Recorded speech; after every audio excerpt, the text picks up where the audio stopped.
किसी ने हजरत अली से कहा था किसी अमानतदार की बात सुनाओ, तो कहने लगे सुनाता हूँ फारूक आजम की बात। कैसे? फरमाने लगे मैं उमर से मिलने गया। ये इखलाक है। हजरत अली शेर खुदा फरमाते हैं मैं उमर से मिलने गया फारूक आजम से। जब मैं ये उनके इखलाक की बात बता रहे, कहते जब मैं उनके पास गया तो दिया जल रहा था। अंदर दाखिल होते ही सलाम लिया तो हाल चाल पूछने की बजाय उमर पूछने लगे कि अली कोई सरकारी काम आए हो, दीनी काम आए हो या जाती काम आए हो? तो हजरत अली रदी अल्लाह ताला अन्हु फरमाते हैं मैंने कहा कि मैं तो जाती काम से आया हूँ। तो कहते उमर जल्दी से उठे और दिया उन्होंने गुल कर दिया, चिराग बुझा दी। कहते मैंने कहा कि उमर चिराग क्यों बुझाया है? उमर फारूक रदी अल्लाह ताला अन्हु फरमाने लगे मैं सरकारी दस्तावेजात लिख रहा था तो ये सरकार का दिया जल रहा था उतनी देर तक, अब हम जाती बात करने लगे हैं। ये डर लगता है चंद कतरे तेल आतियात के लिए इस्तेमाल हो गया तो रब की बारगाह में क्या जवाब देना।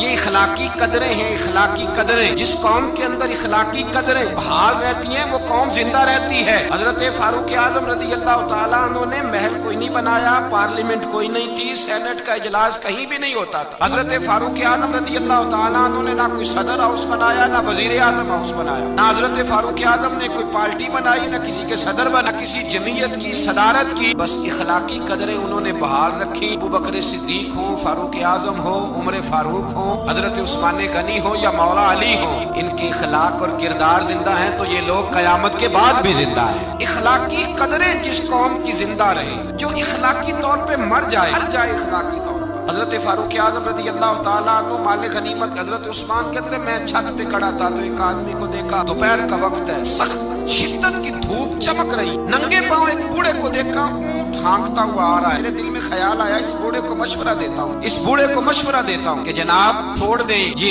आप इस उम्र में किस चक्कर में लगे हुए हैं, दुनिया सो रही है आप भी सो जाएं। कहते मेरे दिल में ख्याल आया कितना हरीस बूढ़ा है। आते जब वो मेरे करीब आए मैं छत पे देख रहा था तो मेरी तो आंसू ही निकल गए। ये कोई हरीस बूढ़ा नहीं है तो उमर फारूक है। तो हजरत उमर फारूक रदी अल्लाह ताला अन्हु। मैं नीचे उतरा, मैंने कहा हुजूर क्या कर रहे हैं, गर्मी का मौसम है। कहने लगे ये माले गनीमत के ऊंट भाग गए थे तो संभालता फिरता हूँ। हुजूर किसी गुलाम को कह देते। फरमाने लगे हुकूमत मेरी है तो जिम्मेदारी भी मेरी है, हुकूमत मेरी है तो ड्यूटी भी। इखलाकी कदरें जब किसी कौम की इखलाकी कदरें, काजी शुरैह रहमतुल्लाह ताला अलैह हजरत अली शेर खुदा के काजी थे, हजरत मौला अली शेर खुदा रदी अल्लाह ताला अन्हु ने मुतय्यन किया था। वो आए हजरत अली के पास, काजी साहब आके कहने लगे हुजूर मेरा इस्तीफा कबूल कर ले, चीफ जस्टिस नहीं बन सकता, मैं उमूर नहीं चला सकता अदालत के। अली ने फरमाया काजी साहब क्या हुआ? कहने लगे दो पार्टियों का मुकदमा मेरे पास था तो कल एक पार्टी 10 किलो खजूरें लेके आ गई है मेरे पास। तो हजरत अली फरमाने लगे आपने कबूल कर ली है? कहने लगे जरूरत थी मैं कबूल कर लेता। मैंने उनसे कहा है खबरदार तुमने सोचा कैसे, झिड़क दिया है, कबूल नहीं की तो कहा फिर आप इस्तीफा क्यों दे रहे हैं? तो ये उम्मत मुस्लिमा की इखलाकी कदरें हैं, ये उम्मत मुस्लिमा का रंग है। अपनी मिल्लत पर कयास अक़वाम मगरिब से न का आस है, तरकीब में कौमे रसूल हाशमी। कदरें हैं मिल्लत इस्लामिया की। हाजी साहब कहने लगे हुजूर उन लोगों ने मेरे बारे में सोच लिया है कि मैं रिश्वत ले सकता हूँ, वो सोच लिया है कि मैं पैसे पकड़ लूंगा, 10 किलो खजूरें ले आए। जिसके बारे में कौम सोच लेना कि रिश्वत ले सकता है, सोच भी ले, बंदा काजी बनने के काबिल है, काजी बनने के काबिल नहीं होता। लिहाजा उन्होंने चूंकि सोच लिया है, लिहाजा अब मैं अपने इखलाक को इतना बुलंद नहीं जानता कि मैं कुर्सी अदालत पर बैठकर मुकदमे कर जागे। सोचे इस पहलू पर गौर करें। कटती हुई कदर कटती हुई और टूट कर बिखर गया सारा इखलाक, बरान से लेकर पियन तक। इस मिल्लत का रोना ये नहीं कि यहाँ सदर करप्ट आया है, वजीर आजम गलत आया है, विफाकी वज़रा बुरे आए। इस कौम का रोना ये है कि रेडी वाले के पास फल लेने जाओ तो सामने भले भले लगा लेता है और पीछे वाली साइड में वो छुपा के बुरे फल लगा लेता है। इस कौम का रट्टा ये नहीं है कि इस कौम के अंदर है वो लोग ब्यूरोक्रेट थे, दौलतमंद थे, उन्होंने लूटा है। तो हाल ये है कि स्कूल के अंदर तो पढ़ाने वाले असातिज़ा और इलाज करने वाले डॉक्टर हैं वो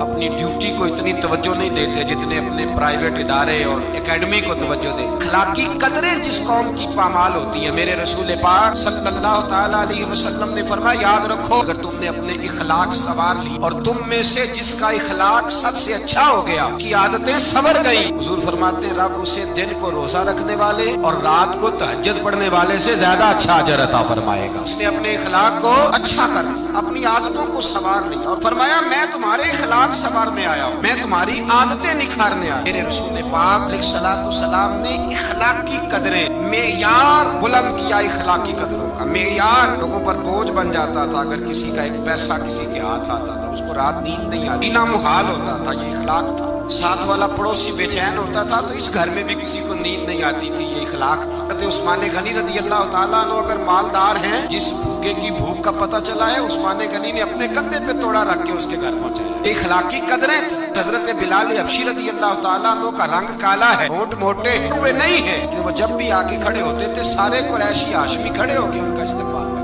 इखलाकी कदरें जिस कौम के अंदर मजबूत होती हैं, हमारे तो घरों में सत्यानाश हो गया इखलाक। बेटा शिकायत करता है, मैं हुकूके वालिदैन पे बयान कर रहा था, बच्चा बाद में मुझे मिला, कहने लगे साहब दुखड़ा भी सुन लो थोड़ी देर के लिए। हमने बड़ी अजमतें बयान की माँ बाप की, दुखड़ा भी सुन लो। मैंने कहा सुनाइए। कहने लगे अगर अब्बा राजी उससे हो जो जेब ज्यादा गर्म करे, अगर अम्मा गीत ही उसके गाए, अम्मा को पैसे ज्यादा कमा के ला के दे तो मैं गरीब हूँ तो बताए मैं अम्मा को राजी कैसे करूँ। जहाँ इखलाकी कदरों का ये हाल हो कि बच्चे सोचने लगे पैसे होंगे तो बाप राजी हो, पैसे होंगे तो अम्मा राजी हो। मेरे मुस्तफा करीम अलैहिस्सलाम सहाबा के इखलाकी पहलुओं पे तवज्जो देते और हिलम का, हौसले का, तहम्मुल का, बुर्दबारी का, सखावत का दर्स देते। इसलिए इखलाकी कदरें बड़ी मजबूत थी। हजरत सैयदना बिन ज़ैद बीमार हो गए। इमाम हुसैन को किसी ने बतला कि मेरे रसूल पाक का गुलाम बीमार हो गया है। हजरत इमाम हुसैन तीमारदारी करने गए, कदम रखा।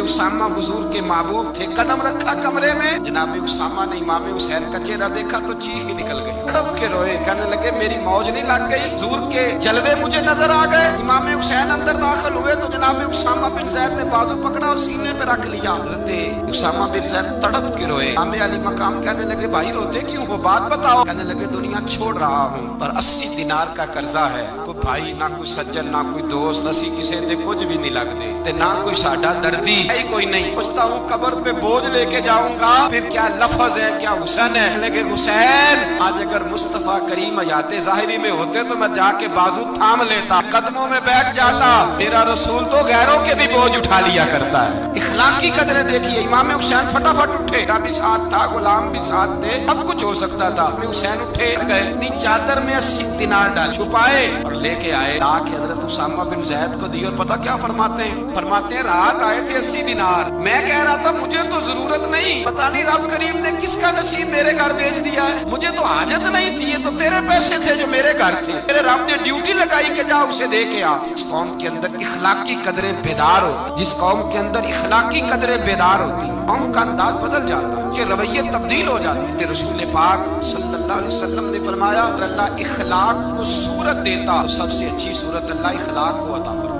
सारा दिन कंगा की, सारा दिन शीशे पे खड़े रहे, सारा दिन आईना देखा। ओ भाई गर्दन झुका के दिल भी देख लेता तो मैल कोई नहीं फिर तू बड़ा हसीन है, अगर बुग़्ज़ कोई नहीं फिर तू बड़ा प्यारा है, अगर हसद कोई नहीं फिर तेरे अंदर बड़ी रोशनी है, अगर तू किसी का दुख बांटता है तो फिर क्या बात, अगर तुझे किसी पे शफकत आती है फिर क्या बात, अगर किसी के रोने से तेरी आंखें भी रो पड़ती हैं फिर तू बड़ा ही आला, फिर क्या बात।